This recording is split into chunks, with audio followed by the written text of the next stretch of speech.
Hello, just a little video from my kitchen, and no, it's not going to be about cooking.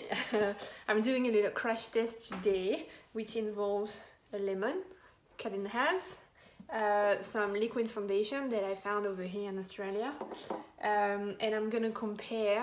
I'm gonna remove the foundation from the lemon, one side with my micellar water and the other side with my superior.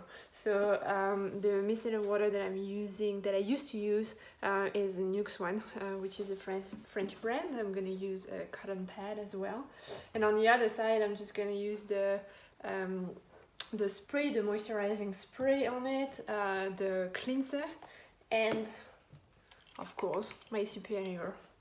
So there you go.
Okay, so I don't know if you actually saw what I was doing, because I think it was really bright, but the reason why I picked lemon is because the peel of the lemon is really similar to our skin and the pores, and this is the lemon that I've cleaned with the micellar water.